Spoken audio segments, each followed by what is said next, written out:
Tonight, only on 10, a former NASA Langley contractor accused of lying to federal agents could soon be free.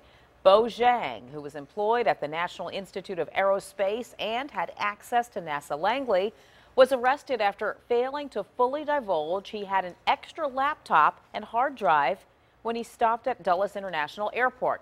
10 on your side's Andy Fox was there for the hearing. Andy? Yeah, Nicole, we are told that the government has until tomorrow to appeal this decision. So it's not a done deal yet, but round one goes to Jiang.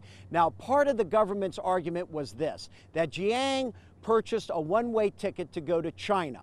And on March 13th, he found out he was under investigation. He was supposed to leave in April. But when he found that out, he just tried to leave on March 16th. And he was stopped during a border check at Dulles International, and that's when he was put under arrest. The judge said even with that evidence and even with that information, that's still not enough to hold Jiang without bond, detaining him without bond. Bo Jiang's mother speaks no English and left the court in tears, relieved her son could soon be released. Judge Lawrence Leonard ruled the government did not give enough evidence that Chinese national Bo Jiang is a threat to the community, is a flight risk, and should be detained. Judge Leonard also said the charge of lying to a law enforcement agent in this case does not rise to the level of being held without bond.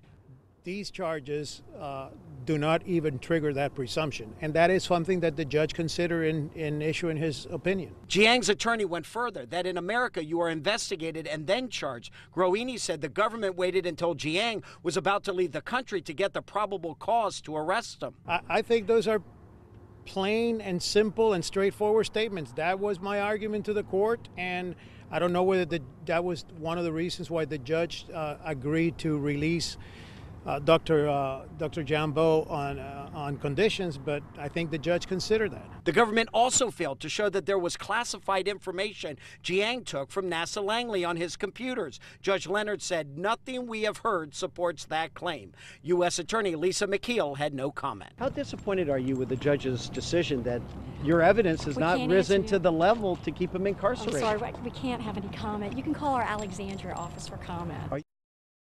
Now, there are several conditions on Jiang's $10,000 bond.